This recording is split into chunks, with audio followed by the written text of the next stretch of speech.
Bueno, muy buenas tardes, muy buenos días, en fin, dependiendo en el momento en el que estén viendo esta clase, les saludo y les doy la bienvenida, ¿no? A nuestra primera de las sesiones que vamos a trabajar de manera asincrónica sobre el curso de medios y opinión pública durante este semestre. Como bien saben, esta primera sesión la tendremos así de manera remota. Cada uno pues puede acceder a este contenido durante la semana, en el momento que le sea más oportuno. Y la próxima semana, si mal no estoy, si hoy estamos a día 12, sería el día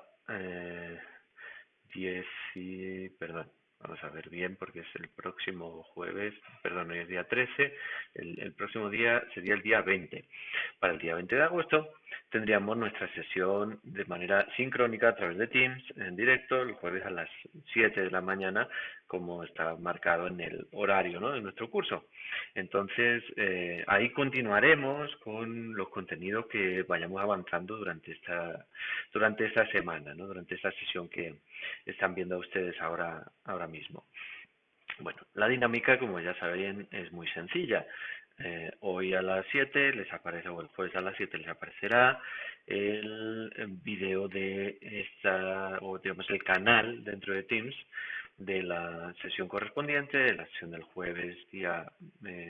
13. Eh, en ese canal ustedes encontrarán una serie de instrucciones, como en todas las, digamos, todas las sesiones. Yo repetiré esas instrucciones para que no se nos pierda, digamos, la dinámica, con los enlaces al archivo con los textos, al directorio con los textos, con las presentaciones en PowerPoint, con el Excel donde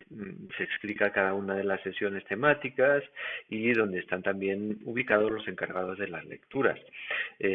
A continuación, verán un hilo en el que se presenta este vídeo. Verán un hilo donde se presenta el foro donde deben participar todos ustedes y verán también un hilo donde se ubica la presentación correspondiente al primero de los grupos del primero de los textos de esta sesión, que es el de Víctor San Pedro, que estoy seguro ya todas y todos ustedes han podido acceder y han podido leer. Entonces, en el foro, como ya bien hemos discutido la semana pasada y entiendo que todos están en conocimiento, pues deberán responder una serie de preguntas desde su perspectiva, desde la apropiación crítica suya de los contenidos de la sesión, pues a través de los textos, de las presentaciones y del propio vídeo que están ahora mismo viendo, ¿no? Esa respuesta es fundamental porque hará parte de la evaluación del primer parcial, como ya saben, y se podrá, digamos, redactar, se podrá subir en el foro desde el momento en el que se carga la sesión, es decir, el jueves correspondiente, en este caso este jueves, hasta la noche del miércoles siguiente. Es decir, digamos, justo antes de la sesión posterior, el foro se cerrará y ustedes deberán haber participado. Bueno, entonces vamos a iniciar, para no hacerles tampoco extremadamente largo este video, este primer video sobre la asignatura, que es un video en el que vamos más que nada a presentar, ¿no?, la importancia y el desarrollo conceptual de lo que nos trae hoy aquí, que es la opinión pública, ¿sí?, y su relación obviamente con los medios de comunicación. La sesión la he titulado así, la opinión pública quién, qué, dónde, porque en realidad en muchas ocasiones, y ya pues muchos de ustedes han respondido al formulario, la gran mayoría que les dejé, ¿no? Y ahí quedan pues claras las diferencias y también las similitudes en la comprensión de lo que es la opinión pública y cuál es la importancia en las sociedades actuales de la opinión pública. Si ustedes ya también han podido leer este primer texto de Víctor San Pedro, seguramente pues coinciden con muchas de las apreciaciones del profesor de español de la Universidad Complutense, si no recuerdo mal, pero seguramente habrá encontrado ciertas diferencias también o nuevas aproximaciones a las que no estamos acostumbrados. Y es que la opinión pública es un concepto tan amplio y tan ampliamente estudiado, tanto históricamente como geopolíticamente, ¿no?, comprendido, que podemos generar numerosas interpretaciones. Entonces, esta es una pregunta, una definición con un poquito de trampa, ¿no? Como les digo, si nosotros nos centramos en la conceptualización de la opinión pública, podríamos pensar en quién hace parte de esa opinión pública, en qué es como tal la opinión pública y dónde se ejerce la opinión pública. Si pensamos en esa primera pregunta, si pensamos en el quién,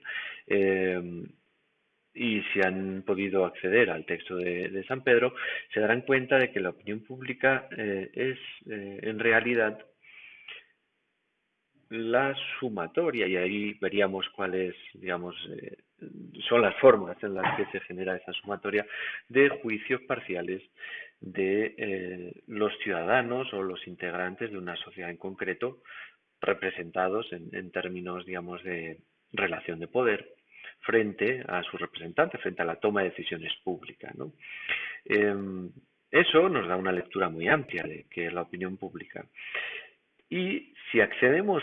a la historia del concepto, pues nos damos cuenta que desde su, digamos, su origen, no tanto como concepto, sino como eh, ontología, ¿no?, como comprensión de una forma de acción política, pues podríamos retrotraernos a la doxa o la dogma polion griega o de la Grecia clásica o la vox populi romana, que eran voces que se preocupaban precisamente por el impacto de la interpretación por parte del pueblo de la toma de decisiones pública, ¿sí?, por parte de las élites políticas. Si avanzamos un poquito más al siglo XVI y nos vamos ya a sí el asentamiento del propio concepto de la opinión pública y vamos a esa interpretación maquiavélica de la fama, ¿sí?, ese cuidado por la reputación en contra del concepto de la virtud pública, ¿sí?, del buen hacer del gobernante, encontramos ahí la primera gran contradicción entre los conceptos, que presenta precisamente esa contradicción entre la opinión pública descriptiva y la opinión pública normativa frente al espejo del ejercicio del poder, ¿sí? Es decir, ¿qué es la opinión pública y qué debería ser la opinión pública? Lo cual es muy interesante a la hora de medir, y en nuestra asignatura mucho más, los impactos de la influencia generada a partir de la relación, digamos, viciada, ¿no?, entre gobernantes y gobernandos, entre representantes y representados, a través de formas de intermediación, que en este caso pues podemos entenderlo de muchas maneras, tal y como lo entienden Berger y Neuhaus, como estructuras de mediación en las que estarían ya no solo los medios de comunicación, sino también otras estructuras como la escuela, la iglesia, instituciones, digamos, representativas, ¿no? Al final de todo, lo que estamos diciendo es que la opinión pública es un juego de influencias. Es un juego de influencias en la medida en que se establece como fundamental en una relación de poder tan básica como es la que organiza hoy en día los, digamos, todos los estados de corte, en realidad todas las formas de organización política. Como bien decían en el texto, pues se pueden dar cuenta que la opinión pública es tan relevante para una democracia como para una dictadura en la medida en que es una forma en la que el pueblo puede desarrollar sus actitudes políticas. En ese sentido, podríamos pensar que la opinión pública no es o no se ejerce solo en ambientes democráticos. Obviamente parece que puede ser un concepto muy sencillo de comprender o quizá muy de sentido común, pero es interesante establecer esa diferenciación porque la opinión pública representa no solo al ejercicio, digamos, de formas de opinión pública democráticas, tal y como estamos acostumbrados, que son esa triada que nos hablaba Víctor San Pedro de sondeos, encuestas y votación, ¿no? Sino que existe una multiplicidad de formas de ejercicio y ahora vamos a hablar de ello, ¿no? Como decíamos, la opinión pública como tal reúne a todos los artífices y todos los partícipes de una sociedad política. Y en ese sentido, el juego de influencia se establece en la manera en la que se intente llevar, digamos, hacia la toma de posiciones públicas, hacia un lado o hacia el otro, de dicha opinión pública. Todo lo que tiene que ver con lo que conocemos y que hablaremos posteriormente en otras sesiones, el concepto de clima de opinión, ¿sí? Como bien decía el texto, en ese momento en el que está estableciendo quién hace parte o cómo se establecen los mecanismos por los cuales se ejerce la opinión pública, la opinión pública tiene como tal la conjunción de una serie de juicios o de toma de posiciones que implican decisiones racionales y emotivas a través de una serie de actitudes, ¿sí? De valores y de esquemas cognitivos. Como nos decía en el ejemplo, pues puede ser una actitud de corte más progresista, de corte más conservador, unos valores que implican una serie de toma de decisiones que van más allá de la propia decisión, digamos, coyuntural o específica en la que se ejerce, sino unos esquemas cognitivos que también tienen un valor agregado al desarrollo contextual, al contexto social, sociocultural y político. Como decíamos, la opinión pública se puede tomar en cualquier ejercicio o relación de poder y no es más que, como decíamos, el elemento de interacción entre los, digamos, por parte de los representados frente a la toma de decisiones de los representantes políticos, que en la medida en la que desarrollamos un vínculo básico o atomizamos la relación a una explicación lo más sencilla posible, estaríamos hablando que, en este caso, el poder político no es más que la decisión por parte del conjunto de los ciudadanos de elegir a una serie de representantes para desarrollar una manera de gestionar los recursos públicos que se cree va a ser mucho más efectiva que, digamos, otras formas de relación, ¿no? Entonces, en este caso, y en el ejemplo pues actual, las sociedades de corte liberal democrático, en las que hoy en día estamos la gran mayoría de nosotros y en la que desde luego está Colombia, pues decidió, se supone, según esa teoría, ahora veremos que hay muchas maneras, ¿no?, de interpretarlo, que esta era la forma más efectiva de gestionar los recursos públicos. Entonces, en la medida en que nosotros creamos que esos representantes no desarrollan la manera efectiva por las cuales están, digamos, ejerciendo esa posición de poder y de representación, la opinión pública podrá generar formas de manifestación mucho más profundas, mucho más complejas y mucho más comprometidas que pueden llevar a la toma de decisiones que conlleve al colapso de un sistema de representación.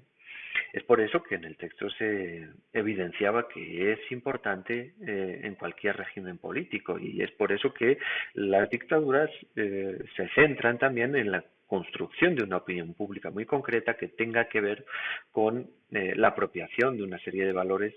que integren y persuadan esa opinión pública para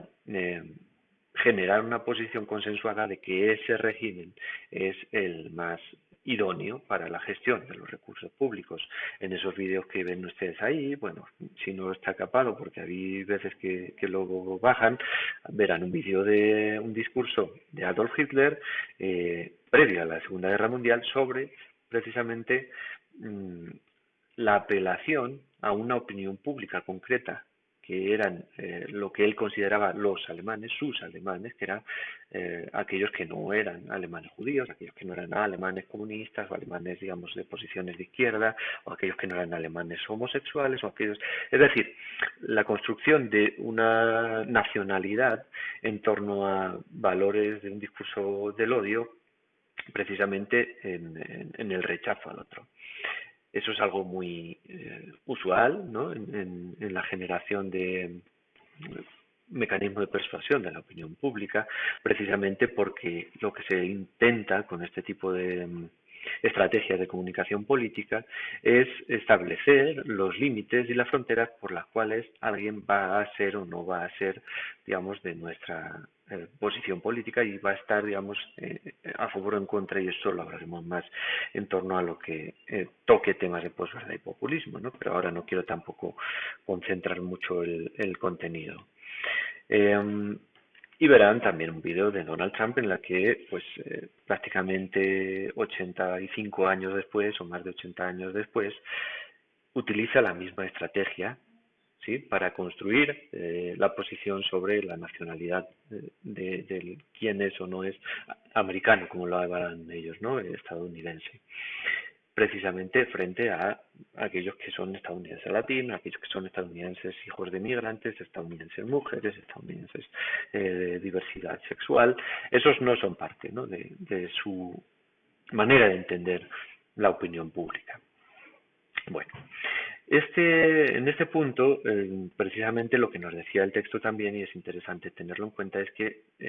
la relación en la que establecen los representantes públicos con la opinión pública puede hacerse o puede construirse de dos maneras: a través de la persuasión, ¿sí?, o a través del ejercicio de la violencia.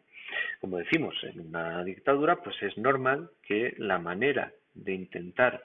atraer a la opinión pública hacia las posiciones de poder de los representantes políticos es a través de la violencia explícita, de la violencia física y directa. Si tú estás en contra mía, si tú expresas una opinión contraria a la del régimen político, pues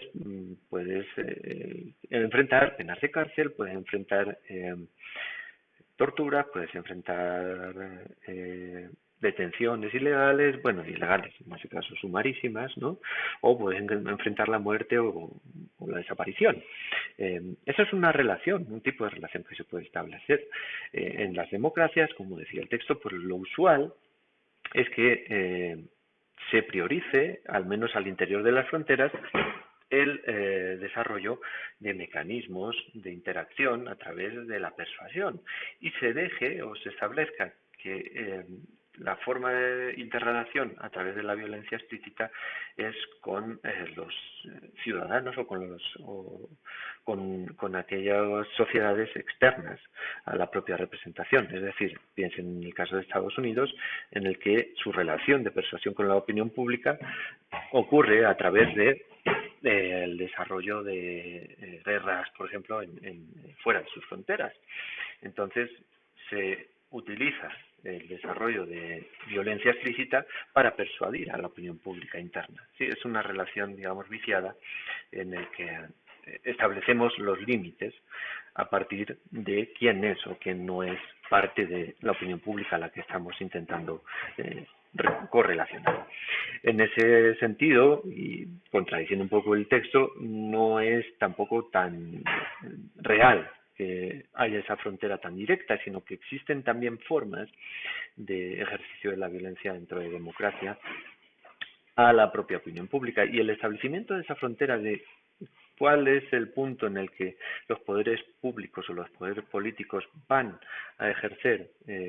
formas de violencia directa sobre la opinión pública propia, tendrán más que ver con un cálculo de costos y beneficios que el poder político, el poder público, los representantes, en este caso, van a desarrollar a partir de, digamos, los intentos de medición también de la propia opinión pública. Como ustedes saben, y en el caso de Colombia es específico y es muy directo, el ejercicio de violencia dentro de las propias fronteras es muy elevado, tiene unos altos costos y históricamente está sentado.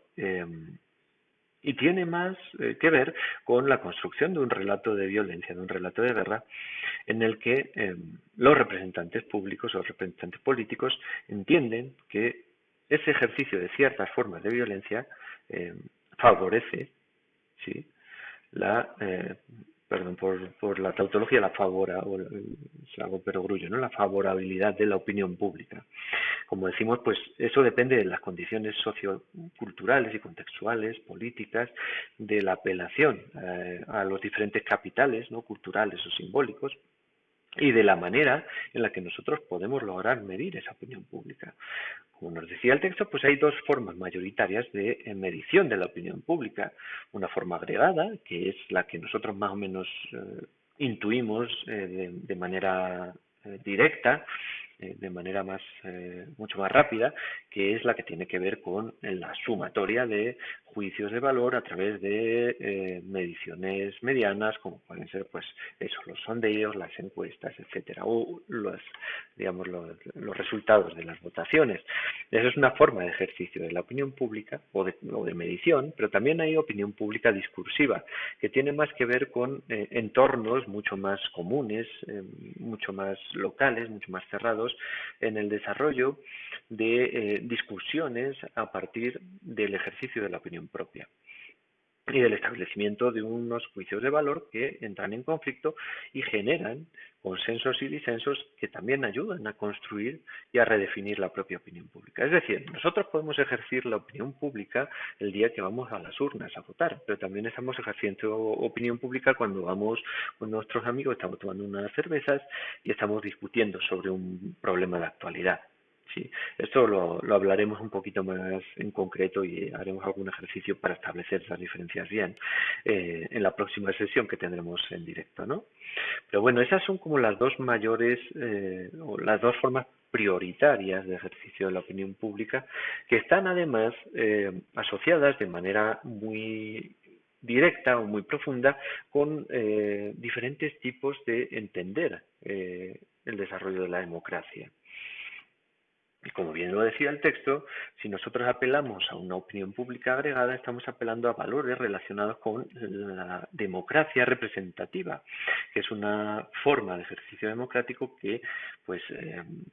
prioriza las mayorías, prioriza, digamos, la toma de decisiones de un corte racionalista, ¿sí? Y ahora hablaremos de esa perspectiva, ¿no?, del rational choice, mucho más conservadora, que no adhiere a valores, digamos, en torno al pluralismo, sino más cercanos a la efectividad, etcétera. Y si nosotros hablamos de la prioridad de una opinión pública discursiva, estamos hablando más de la prioridad de una democracia directa, basada en la gestión asamblearia, en la que es mucho más importante que la efectividad de la toma de decisiones, por ejemplo, la igualdad en la toma de decisiones, digamos el sistema más asambleario, en la que todos y todas deben hacer parte de esa toma de decisiones públicas, ¿no? Y ahí es en el punto en el que el propio autor pues nos establece esa forma, digamos, integrada entre democracia representativa y democracia directa, que sería lo que él denomina democracia deliberativa, que se lleva a cabo pues en ciertos lugares, como por ejemplo en algunos puntos de toma de decisiones en Suiza o en Alemania, en los Länder, porque digamos se establecen a través de formatos refrendatorios en el que ciertas decisiones públicas se toman siempre desde la gestión asamblearia, de la gestión de toda la ciudadanía, en las que todos tienen que ejercer un juicio de valor, ¿no? Bueno, como decimos, igual que hay muchas formas de medir la opinión pública, hay muchas formas de manifestar también esta opinión pública. Puede hacerse, y eso siempre cuando estamos en clase hacemos el ejercicio, ¿no?, cuáles se les ocurren, y siempre pues las primeras que salen son las más obvias, digamos el ejercicio del voto, los sondeos o las encuestas, digamos la opinión en medios de comunicación, etcétera, pero la opinión pública se puede ejercer de maneras tan amplias como retuitear un mensaje en las redes sociales, por ejemplo, o compartirlo, o digamos desde ese nivel tan sencillo, tan simple, hasta la toma de las instituciones, ¿verdad? Y el cambio del régimen político. Es decir, la revolución es una manera de manifestar la opinión pública, una manera de manifestarse en contra, ¿verdad? En contra, digamos, radical de una forma de representación. Entonces, tenemos que tener en cuenta que en ese amplio abanico, digamos, puede variar el desarrollo de esas manifestaciones, ¿no? ¿Dónde se ejerce esta opinión pública? Bueno, aquí, y esto sí hablaremos sobre todo durante la próxima sesión, el ejercicio de la opinión pública tiene un lugar muy poco concreto. Dependiendo digamos, de la toma de partida, pues tanto ideológica como metodológica que nosotros estemos trabajando, desde la manera en la que comprendamos cuál es el papel de la opinión pública en el desarrollo de las sociedades políticas, podremos ver dos formas, ¿no?, de relación. Esta representación gráfica que ven acá, pues representa básicamente el conjunto de una sociedad en concreto. Acá estarían todos los individuos que hacen parte de una sociedad política. Acá, en este lugar, estarían aquellos que hacen parte de la representación política, es decir, los líderes políticos, gobiernos, ministerios, instituciones, etcétera. En este lugar intermedio, que algunos conocen como esfera pública, otros conocen como espacio público, veremos las diferencias que se establecen acá, sería en el que se dan las formas de interacción entre aquellos que son los representantes y aquellos que están siendo representados. Y es en la toma de decisiones públicas por parte de estos primeros que los representados, sí, la ciudadanía, los individuos que hacen parte de esta gran esfera, habrán de entrar en este espacio de interacción en la medida en que les interese cuestionar una toma de decisiones, refrendar una toma de decisiones,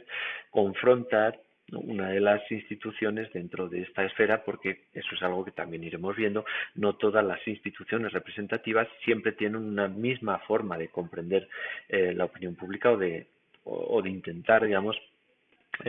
persuadir a la opinión pública. A veces hay posiciones encontradas dentro de las esferas de poder,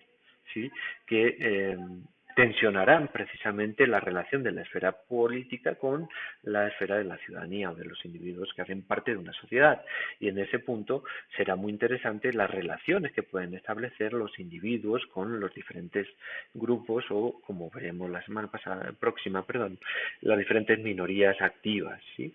Entonces, el lugar de ejercicio será muy importante también, no tanto en la medida en la que podamos establecer un concepto u otro, sino en la forma en la que establece las reglas de juego para desarrollar ese tipo de interacciones. Es decir, si nosotros tomamos una manera mucho más horizontal de concretar el espacio de interacción, pues tendremos relaciones más democráticas, mucho más libres, más igualitarias. Si tenemos una manera mucho más jerarquizada, mucho más cerrada, institucionalizada, como podría ser el caso de la esfera pública, tendremos una toma de decisiones mucho más verticalizada, mucho menos participativa y mucho, digamos, que incentiva mucho menos el desarrollo de esos canales por parte de la ciudadanía. Y es que, digamos, que la identidad pública o el capital simbólico asociado a lo político dentro de los ciudadanos de una sociedad política no es desde luego igualitario y comprende en gran medida a la capacidad, digamos, de reaccionar y de gestionar las diferentes temporalidades, ¿sí?, en las que nosotros tengamos que renunciar a una serie de acciones que están más dentro de la esfera individual, ¿sí?, que en la medida que nos pueda interesar o no desarrollar ese papel público. En la gran mayoría de nuestra cotidianidad nosotros no estamos pensando, ¿verdad?, en interpelar a los poderes políticos. sino que, de nuevo, dejamos ese papel a una serie de representaciones que creemos van a hacerlo de manera más efectiva, ¿sí? En muchos casos nosotros lo aceptamos de manera tácita, ¿sí? Nosotros no sabemos muy bien, a lo mejor, cuál es nuestra opinión sobre los partidos políticos, si creemos o no creemos en ellos, cuál es nuestra opinión sobre el gobierno, cuál es nuestra opinión sobre los sindicatos, ¿sí? Pero aceptamos la manera en la que se gestiona esa representación. Ahora, la crisis de legitimidad que se establece desde hace décadas en el desarrollo de las instituciones es parte, o una gran parte, digamos, de las causas en las que estamos en un tipo de sociedad como la que estamos ahora, de sociedad política, en la que pues se priorizan más tomar decisiones de corte emotivo o estrategias, digamos, de comunicación política más emocionales, etcétera, que el desarrollo de esta posverdad y de los formatos de desinformación actuales, que tienen que ver también pues, con el desarrollo de las capacidades de interacción tecnológica, en fin, hay una serie de cuestiones que vamos a ir ahondando a lo largo del curso que van a establecer cuáles son las condiciones por las cuales nos encontramos en un tipo de interrelación como la actual, ¿no? Con sus luces y sus grandes sombras, como estamos en general todos de acuerdo en que no es la mejor manera, lo mejor del ejercicio público, ¿no? Pero como les digo, eso tiene que ver y una de las ideas es desmontar que, digamos, esto es una sociedad nueva, o sea, es una forma nueva y que la posverdad nunca existió antes de esto y que todo es consecuencia de las redes sociales, ¿no? Todo está interrelacionado y todo es, al final, una lectura política, ¿verdad? Entonces ahí tendremos que tener en cuenta y a partir de la tercera sesión sobre todo la forma en la que se construye la información desde valores noticiosos, es decir, cómo hacemos que una información se haga noticia, cómo hacemos que algo sea vinculante para la gran mayoría de la sociedad, ¿sí? En una sociedad en la que estamos además sobreinformados, ¿no? Y a partir de conocer los mecanismos y a partir de los intereses, de conocer los intereses en los cuales se construyen esos valores de noticiabilidad y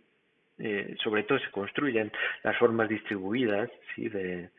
interacción en el proceso ahora mismo pues de digitalización de la información, también entenderemos mejor cuáles son esas formas y mecanismos de interacción entre pues medios de comunicación, ciudadanía y esfera política, que básicamente son las tres los tres lugares, las tres patas sobre las que estaremos basculando durante todo el curso. Entonces, bueno, esta es un poco la perspectiva, como les decía, introductoria, ¿sí? Sobre quién es la opinión pública, qué es la opinión pública y dónde se ejerce. Y para ello, pues también tendremos que tener en cuenta que la opinión pública puede ser vista desde diferentes perspectivas. Si nosotros asociamos, como decíamos, una visión más racionalista, más conservador en el sentido de esa teoría del rational choice, en el que digamos, los individuos maximizan sus intereses personales en la toma de decisiones públicas,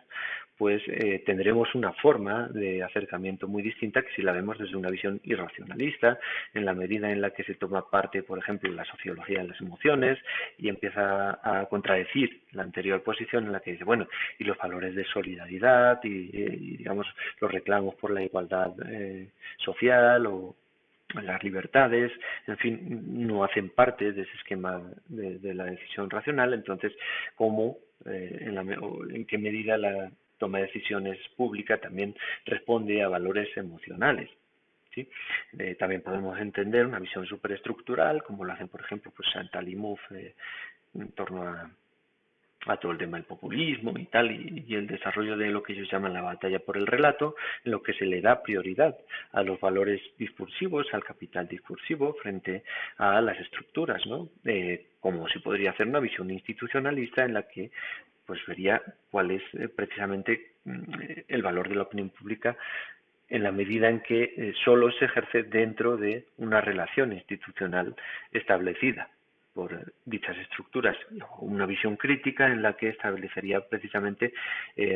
cuál es la influencia en el desarrollo de formas de concentración estructural e infraestructural, tanto de poder público como privado, también económico, en la valoración, persuasión y manipulación de la opinión pública. Como les digo, hay muchas formas de comprender esta relación y dependiendo de la perspectiva que asumamos,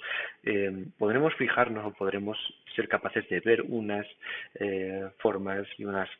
tipos de relación, pero también se invisibilizarán otras. Entonces, la idea es que tengamos una visión múltiple, una visión pluralista, que asuma el reto, ¿verdad?, de comprender la opinión pública. Bueno, ya llevamos prácticamente 40 minutos de vídeo. Para no hacerle muy pesado, ya que es una sesión más conceptual, la idea es que a partir de estas cosas que hemos estado hablando en el vídeo, reflexionen en la manera en la que ustedes ahora podrían comprender ese concepto de la opinión pública. Ahora mismo cargo en el foro las preguntas sobre las cuales digamos que pivotará esa reflexión que les pido, y la próxima semana, el próximo jueves, nos veríamos a las 7:10 de la mañana, como muy tarde, para iniciar la sesión ya sincrónica, en la que pues afianzaremos todos estos contenidos que están en este video y pues a partir ya de un debate más participativo, en el que les pido también que pues sean muy activos, a partir de una serie de casos y de ejemplos que traeremos a la clase, y continuaremos también con el desarrollo de los contenidos que tengan que ver con esa comprensión, como les decía, de esfera y espacio público, cuáles son las diferencias, cuáles pueden ser también los mecanismos de construcción de la opinión pública desde una perspectiva o desde la otra. Entonces yo les dejo acá, les deseo muy buena semana. Saben que cualquier duda, cualquier problema que tengan con la clase,